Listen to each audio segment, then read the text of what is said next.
What's going on, guys? It is episode 12 of Whiskey Wednesday. We want to give a shout out to our sponsors, Mad Viking Beard Co.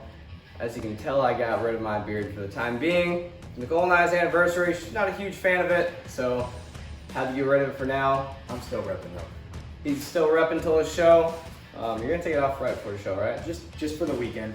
It'll be back before we film Whiskey Wednesday, maybe. I'll have some stubble. Come post-September, I'll be growing mine back. Mine takes a little bit longer to grow back, but we'll get it back. But huge shout out to Mad Viking Beard Co. for making us just a little bit sexier. Cigars. I'm smoking a Monte Cristo today, about to light up. What are you smoking? I am smoking a Casa de Garcia, a lighter one. I kind of have some stuff to do later today, so I'll smoke one that burns kind of fast. He's smoking a darker one, a Monte Cristo, one of my favorites though. I'll be enjoying this probably for a little bit longer post-show. I am drinking, I'll say, is Crown Apple. We do have the regular Crown right there. Crown Apple is upstairs, but got the Crown Apple right here. Why aren't you drinking today, John? I'm not drinking because I am 10 weeks out now from my show, so what is that, 50 something? No, 68 days from my show, so I'm trying to be strict. I'm trying to be good. I can smoke, but I can't take any unnecessary calories in. I'm trying to be good. I'm trying to bring the best package I can to the stage. I'm not coming to play around, I'm coming to compete. So, getting into the topics of discussion today. These are a really interesting one because there's a lot of different angles from it. There's different variables in each of these for the most part. But the first one being, should you have a goal weight? What should your goals be? So, doctors prescribing medication over supplements. When doctors give nutritional advice, or when should they give nutritional advice? And then what to expect from different types of health professionals. There's all different types of health professionals. What should you be expecting from them if you're gonna purchase and invest into their services to make sure you get out what you're wanting to get out of it? So, without further ado, let's get into our first topic. All right, the first topic, should you have a goal weight? Most people go into the gym, most people start working out, eating healthy with a goal weight in mind. Typically, these goal weights are because they were at that weight before and that's when they felt good. That's when they felt that they looked good. But you gotta realize you are not the same person you were when you were at that weight. All right, so the first thing, body fat percentage. Your body fat percentage is gonna be different probably at that goal weight because you have different amount of lean body mass.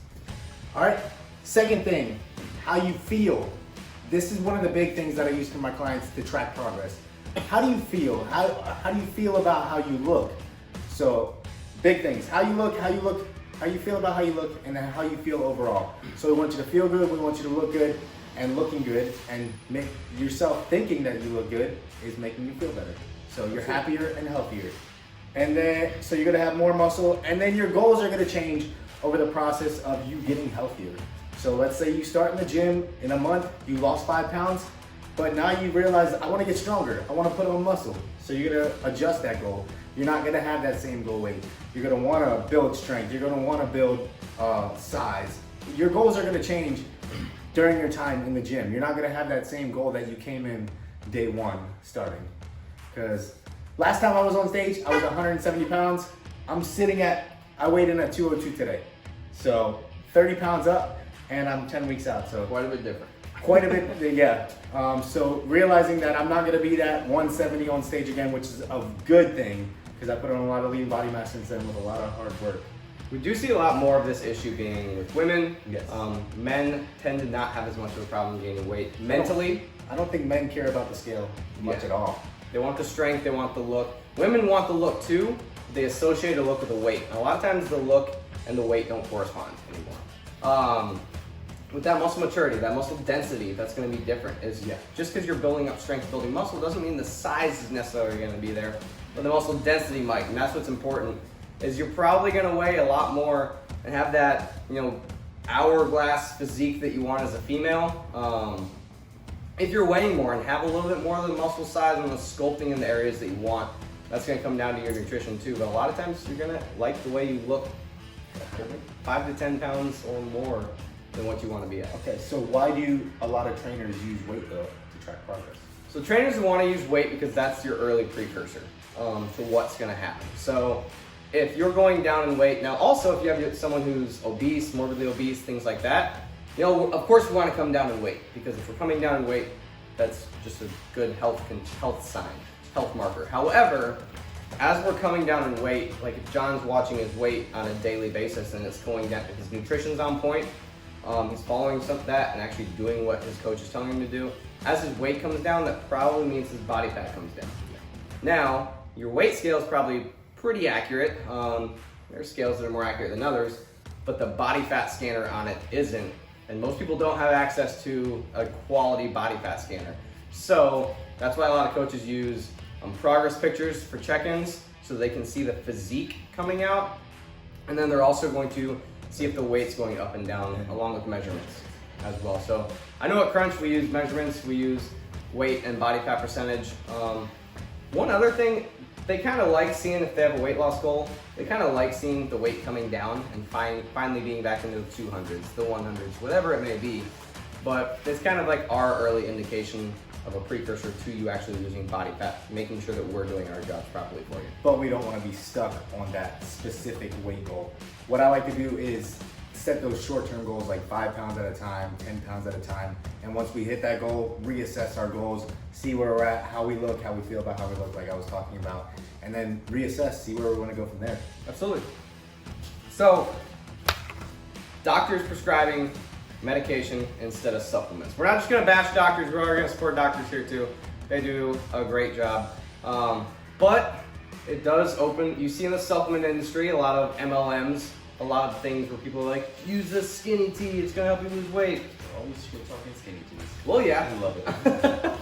Well, yeah, it might help you lose weight, but again, it's not going to give you that physique that you want, not going to make you feel the way that you want. So, getting into doctors prescribing medications, they may say no, assuming that the supplement's a good actual quality supplement, natural sources. A lot of times the supplement's going to give your body the nutrients it needs to get your body to act the way that it needs to act. Whereas a prescription drug may replace that and make your body think that it's producing it on its own instead of giving it the nutrients to produce it on its own. Well, now your body forms a dependency. Not all drugs, but some of those prescription medications may get your body to form a dependency on it, as well as doctors are kind of one of the early MLMs, if you will, in the fact that they'll just say, hey, we're going to put you on this, and then they sign off on it and give it to you. Well, now your insurance and you are paying for it, and they're getting a kickback on the back end that you don't know about. Those percentages are usually a lot higher than what the supplement people are making. So that's one thing to be concerned about. Yes, there are people that need to be on prescription drugs. Absolutely, 100%. I've been on prescription drugs before. We all have. I have family members who have been. Those have their place and they have their time. But you need to watch out for that. Essentially, most people want to be off all prescription medication. We want to be able to live healthy, happy lives with just foods, just working out, exercise. We don't want to be depending on a medication to keep us alive and happy and healthy. So be aware that on both ends of the spectrum, your brand reps, your doctors, they do make a commission. It's sales. And when you have that 2 letters in front of your name, the D and the R, you can kind of just say, hey, we're going to put you on this, and you're just going to kind of do it. You're going to do that because you respect them, because they're a doctor, and why would they lie to you? Well, there's a lot of money on the back end sometimes. Like I said, don't just knock it just because that. Now, one thing too, a lot of coaches have to get into saying, hey, go talk to your doctor before you try this. It covers us. A lot of times we don't have a lot of the back end knowledge sometimes as well. But the one thing that you do need to make sure that you do is always do your own research. About everything. On everything before you put that into your body. Make sure it's naturally made, not man-made. If it's like a supplement, and then prescription drugs, yeah, sometimes you need to be on that. But there's going to be pros and cons, and good supplements, good medication, bad medication. So just do your research, make sure they're actually doing good for you. They're not like just throwing you on a medication just because. We want to resolve the problem. We don't want to just temporarily fix it, put a Band-Aid on it. We want a long-term health is our goal. Longevity. Absolutely. Being there for our grandkids, being able to run around. So, we'll roll right into doctors and giving nutritional advice and recommendation. this is pretty close to the last thing. However, I don't know how many times I've heard a client coming to me because they want to try health and nutrition first before they do what their doctor told them, being some form of nutritional advice. Hey, you need to cut out salt. You need to cut out fats. You need to stop eating whole eggs. You need to be keto. Hear that all the time. You need to do keto. One of the things that kind of causes this is taking out, just not doing a whole egg. It's kind of brought around in like the bodybuilding world, I think, because John might wake up and eat 12 eggs. Well, for that, he shouldn't be eating necessarily 12 whole eggs. Do some egg whites, do 3, 5, 6 whole eggs, something like that. Your normal person going to the gym shouldn't be waking up taking in that much fat, because they're not going to burn it off through exercise like you would anyway. So there's those things to consider. But for your average person, they might wake up and have 3 or 4 eggs. They don't need to cut out their fat. I just burnt my strength training today was 1,375 calories burned.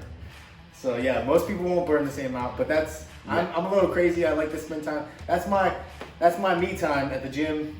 Just put in my headphones, stay focused. So I spend a lot of time. That's why my calorie burn is so high. And I had some cardio as well today. It got increased 5 minutes. Uh-oh. I'm doing 30 for the kids now. 30 for the kids now. I'm a month late, but I'm on it. So yeah, if you're not exercising, you shouldn't be eating too many eggs. You can cut back your fats. If you're not exercising, then a normal salt consumption, you're not sweating it out. Whereas if you just the doctor said, hey, let's try exercise. Go into the gym. If you don't know what you're doing, hire a coach. If you have been around the gym, at least go in there, get some exercise in for the very least, start sweating. Well, now you're taking care of eating too much calories because now you're burning more. And then also your sodium, you're sweating a lot more out, so you can be taking that sodium in, because I do not watch my sodium whatsoever. Yeah. And you're burning more carbs using an energy source, so we shouldn't be keto. What's actually funny is last night for date night for Nicole and I's anniversary, I had, it was an 18-ounce steak, however, it was a T-bone steak, so they count that weight too. But so much salt on that damn thing. Had a heavy weigh-in day by about like 1.5 pounds, 2 pounds. And I'm willing to bet Wednesday's gonna be a little Happy anniversary. Thanks.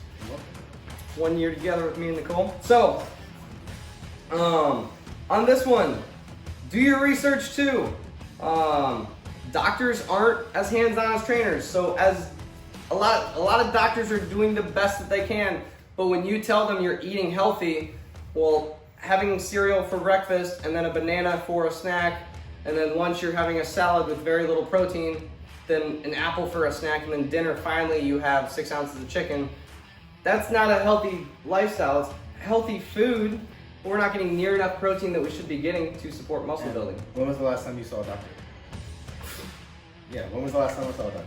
I have not seen a doctor in a long ass time. I haven't seen a doctor in a long ass time. And when I do see a doctor, maybe 15, 20 minutes with a doctor, you see a trainer, you're probably talking to your trainer 3-4 times a week at least. If not every day, like talking to them, like shoot them a text, like, hey, I did this, hey, I'm eating this, I'm good. I like to check in with my clients, like I have their MyFitnessPal added, so I can see I can see what they're eating throughout the day. Yep. I have that hands-on. I know what they're eating, how much they're eating. I know their lifestyle, like they're sedentary, they got a desk job, they work construction, whatever. I can incorporate all that into their nutrition, what they should be doing. Yep. So when they're telling me that they're eating healthy, now I see that on the results end on a daily or weekly basis. So I can call them out and saying, okay, well, this assumption that we had was healthy actually isn't. Let's try and swap out this, and we make small changes to get them on the right track. Where a doctor's just gonna see you for your yearly checkup every 6 months, whatever it may be. They just have to take your word for it before they go into the next room. You have an hour each week or half hour worth of check-ins, whatever it may be per week, that your coach is gonna come back and sit down with you and be like, okay, let's analyze these numbers. These aren't making sense to me. Let's peel these layers back and see what they are. And coaches will use your biofeedback, how you feel and everything. Like you're gonna break down week to week how your body's changing and how your feeling is changing. So your sleep, your stress levels, your energy levels, your recovery from the gym, they're gonna see that weekly and they're gonna be able to make adjustments. And a doctor's gonna see 20 minutes, gonna not even see it. They're gonna hear from your word. They're gonna take your word. We get to see. I have a daily tracker for all my clients. They track exactly like carbs, protein, fats, total calories, fiber, water intake, so I get to see the trends, see what adjusts, see Absolutely. how I can make adjustments. Yep. All right, last one. Yes, sir. What to expect from different types of health professionals. So we have in-person trainers, which are the most hands-on. We have online coaches, and then we have registered dietitians. Absolutely. So, in your in-person coaches, things that you'll get out of, things that you should expect from them, and if you're not getting that, leave. Stop investing into it. Come find us. Come find us. We'll take care of you. Too many times I've had someone be like, "Yeah, I didn't get any of this from the last person." I'm like, I haven't even like started putting that much work into it yet, because I'm just starting with you. But getting into it. So your in-person coaching, you should get a cardio and a strength training program. No, you may not like the cardio. No, you've always done cardio and not strength training, but you should get both of those things from your coach regardless, because they should be influencing you to do both, unless you're like a marathon runner. But you should get cardio and weight programs. You should get macro-based nutrition. Caveating off of that, maybe that's a little bit too much of a life change to make. I got a lot of time with you, so I may walk us into macro-based coaching, because that may be overwhelming, and the last thing I want you to do is overwhelm you. Small changes consistently over time is gonna get you there. So we might start off with a meal plan, but if your coach only does meal plans, that's also a red flag, because they're not teaching you how to eat when you're no longer working with them in the future. Yeah. Now, John, you do meal plans, right? I do a meal plan for myself. My coach writes it out for me, but that's because he wants to control like every single detail. Because I'm in a bodybuilding prep, so we want to look in an Yep. exact specific way, so we control what goes into my body. More with macro-based, you can eat shitty foods, a lot of sugar and stuff like that. We want to control all that when it comes to bodybuilding. Absolutely. So for someone like him, a meal plan based approach is best for him. Macro based for your general population will do. Some bodybuilders do a macro based approach Yeah. too. This allows his coach to come and be like, hey, we're not seeing the results that we want. Let's peel back those layers very, very specifically. See why we're not getting this exact result that we want. But even bodybuilders that use macro-based nutrition, they're gonna know what they should be eating. And they even if they're using macros, they're probably eating the same shit The same anyway. stuff I'm eating, yeah. They're just more So- like they can change different types of variables. Yeah. But with a lot of my like beginner clients, instead of overwhelming them with all three macros goals, I usually start with a calorie goal and then a protein goal. Like their carbs and fats, they can adjust as they go on the fly, but we want to hit that protein goal and the overall calorie goal, which will help us lose, gain, and then decide how we're gonna look at that point. Absolutely. Check-ins. At minimum with an in-person coach, you should get check-ins once a month. Minimum. Sometimes it may be more frequently. For measurements. Your accountability. You're gonna get someone who's there once a week, twice a week, 3 times, 5 times, once every other week, whatever it may be. You're gonna get somebody with you there that's giving that accountability, like we were talking about earlier, that can A, call you out and saying, hey, this isn't working, or B is just holding you accountable because you're seeing them more often, so you're just thinking about your decisions on a daily basis more frequently. The last thing, the best part about in-person coaching versus online is you get that person that's gonna check your form live. They're gonna be able to say, hey, these are the imbalances I'm seeing. Let's do some checks to see where those imbalances are coming from. Is it a learned behavior? Is it just a bad form? Is it an imbalance? So do we need to correct muscles, or do I just need to teach you how to do a squat or stretch before you do it? And then that fixes the form itself. So you have that person that does that. So an in-person coach, you should get cardio and weight programming. You should get macro-based nutrition. Macro-based nutrition should be the end result that you get to, even if you don't start with that. Check-ins at minimum once a month to make sure that you're hitting your goals. The accountability and the form. John, if you want to cover the online coaching side of things. All right, online coaching is a lot of the same stuff that in-person does, but the benefits with online coaching, we give you a program, we give you a workout program, cardio regimen to follow. I usually start on my clients with like a step goal. I like to start small, work our way up so we have room to grow, we have room to make progress. I do a daily tracker for all my clients, so I'm not there, I can't see them in person every day, so I can see that they're hitting their goals. I don't want them to lie to me. I try to be completely transparent, open with my clients. When they do their weekly check-ins, their questionnaire, I do a weekly questionnaire for them. how was sleep, stress, recovery, energy, anything that was out of the ordinary for that week, anything that could have affected you during that week, their weights, the daily tracker so I can see trends, all that.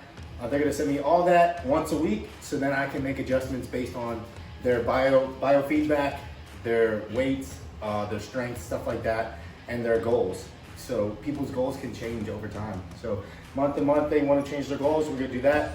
I do measurements with my clients. Online clients, I have them send me measurements once a month. I do every 30 days. And I do pictures. So they send me pictures. I do it on Facebook, private photo albums. They can upload their pictures so we can both see them. We can see all the pictures side by side. So let's say 5 months down the road, we still have day 1 pictures in this album, and then day whatever, 500, however long we go, we can compare them. We can both compare them side by side. So it's not just me holding onto your pictures or you holding onto your pictures. Doing all that and then making adjustments weekly. So there's a lot that goes. People think that online trainers or online coaches just like speed through check-ins. No, we actually get to know our clients. We want to know them personally, what's going on in their lives, what can affect, like how we can give them advice to make their lives easier, make their health easier. We want to make all the thoughts and processes that go into it so you can pretty much make it thoughtless. You just do the work and then your body's going to make adjustments. Now, all that oversight allows us to catch those trends. So one tip for a coach, when you're seeing that, always compliment one thing they did good. Yeah. I don't care if you blew away your calories, you were 1,000 over on calories. If you hit that protein goal, first thing I'm starting you off with is great job on that protein. Where do we feel like we went over on the calories? What were we eating? I don't care. Things like that. Yeah, I don't care if you had the shittiest week ever. I'm gonna find one positive thing to build off of, so you trust me. You feel that you can be honest with me. Because if I'm shitting on you every week during your check-ins, you're not gonna come to me. You're not gonna tell me, hey, I had a shit week this week. You're gonna lie to me, and then I can't make adjustments. Yep. So building that relationship, building that trust is where the primary part of our jobs. Yep. Online training, trust, and then that's gonna help us help you. So, online coaching versus in-person. Online is going to technically be, or usually be, more affordable than your in-person coaching. Your in-person is going to allow you to be a lot more safe and effective during those workouts by teaching you that. And maybe you start off with a mix of both. Maybe you already have been working out for years and you know what you're doing in the gym, so you do online. Maybe you're new to the gym, or you just like an in-person coach more and you do that more. Getting into dietitians, nutritionists. Oh, one more thing with online coaches. Since I like to be more personal, I like to build that relationship, that trust. All of my clients get voice memos. Like you ask any of my clients, either a voice memo or a video or a phone call, something like that. That's how they get their feedback. So it's not just me sending you a quick text, me sending you a quick email, responding. No, I'm personal. I'm gonna comment on something that's going on. If you put something that's going on in your life, I'm gonna bring it up. That's the first. I don't bring up, if I'm talking in a voice memo, the first thing is not gonna be, let's make this change, let's make that change, let's do this, let's do that. No, it's gonna be like, hey, good job at your work. I have my clients say something they're proud of, something they did to improve themselves. So I'm gonna usually talk about that first. Hey, good job at your promotion. You got a promotion. Good job. This week it was all happy 4th of July. I hope you had a killer week. I got a lot of veterans that I coach, and I'm like, hey, thank you for your service. Like this, good. Congrats on that promotion. One of my clients is now a division chief, so shout out. I'm not gonna put her name out here, but shout out to her. I'm proud of her. She's lost 4 pounds in the first month. She doesn't. Yeah, she was like, I know it's slow progress, but if I work out more, it'll be faster. 4 months in the first month, or 4 pounds in the first month, is really good progress. I don't necessarily want it to be much more than 4 pounds. Yeah. 4 to 8 pounds is your good range. She's working out twice a week. I'm like, this is really good actually. So, and the pictures is side by side is just remarkable. You can see my client transformations on my coaching page. So, in-person coaches and online coaches, they are professionals that need to maintain a professional relationship with you, but you also need one that's going to get to know your life, be very, very personable with you. You get to know them, they get to know you. I've hung out with clients outside of it before, so it's like that business but personal relationship, as all sales jobs should be, I think. But so much more hands-on in both of them than most people even realize, I think, and that's why I think a lot of people don't invest. Yes. They're hard to come by nowadays, I'd say. I don't see a lot of trainers like me and him, Nicole and Chelsea. Yeah. We're a lot of more personable coaches. Yep. I see a lot of people that are sales based, sales driven. I like results driven, performance driven clients instead of me trying to make. I don't consider it a sales job. I consider it a coaching job. Like helping people, changing lives. Yep.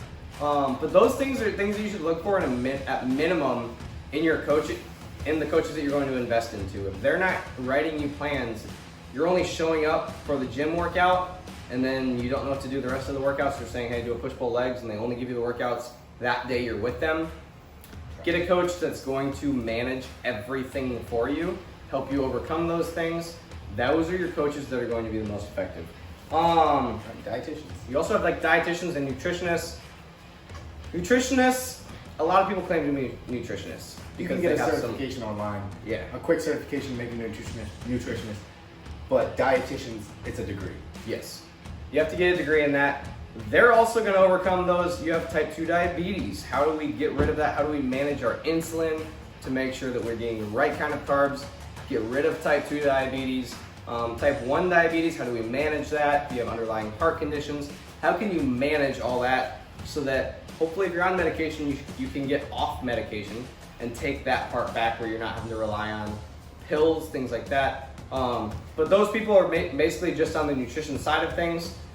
I do think that those should also be more of your macro-based approaches. However, they should be a little bit more hands-on depending on what conditions that you have. If you have some, to say, okay, these foods are going to be best for you. These foods that are lower on the glycemic index, or your body doesn't respond well with red meat, so we're going to do mostly chicken and fish. Or your body's fine with red meat, you've just been told that it's not good for you. Or allergies, like food intolerances and stuff like that. Yep. Nutritionists should be able to help with that more than coaches, personal Yep. trainers and stuff like that. That's where a dietitian may be actually more beneficial on the nutritional aspect of that, so you can learn that. So those are very good. However, like I've heard so many bad examples of nutritionists. I had someone that came in, said, no, they just had me buy a bunch of supplements. I'm a brand rep for a supplement company. I don't touch supplements with, like maybe a pre-workout, but I don't touch supplements. I don't recommend supplements until I can see your nutrition, where it's at, where we're struggling with, see if we can overcome those struggles with whole foods. Then we talk about supplements, because I don't want you to spend money that you don't have to spend. So those are things that you should look at. Now, if you aren't receiving that, if your coach isn't teaching you about macros so you know what to change in the future, if I have a client that trains with me only for 3 months, I want them to know what to do with macros by the end of those 3 months, so they're good to go. They know how to adjust them themselves. I educate them so they can hit their goals for the rest of their life. Oh yeah, that reminds me. Online coaches and in-person coaches should be telling you why they're making changes. So we're not just making changes. Hey, I'm gonna bring your calories down. I'm gonna bring your carbs down for this reason. This week some of my clients didn't hit their protein goals, but they went over on their carb goals. So I brought their protein goals down a little bit. That's fine, and I increased their carbs. So they're the same amount of calories, but their carbs and their proteins I was tweaking a little bit. Yep. One of my clients was fine. His protein goal was fine. He was hitting that. He was hitting his carb goal, but his energy levels were low throughout the day. He was feeling sluggish some days. So what I did was brought the protein goal down. I know he's going to be able to keep his protein goal down, but I increased the carbs. So maybe throughout the day he'll have a little bit more energy. Yep. So that concludes our episode today. Make sure you guys are liking and subscribing if you got anything out of this, as well as our contest.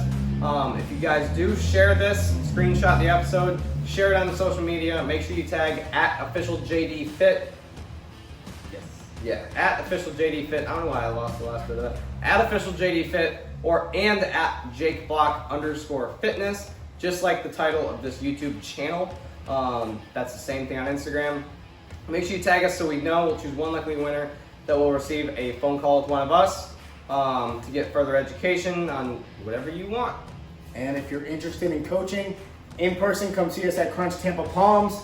Online, you can apply at his link in his bio, or shoot a DM to my page, my coaching page, J Square Coaching on Instagram. You can send a DM. We'll send you over inquiry form if you're not local.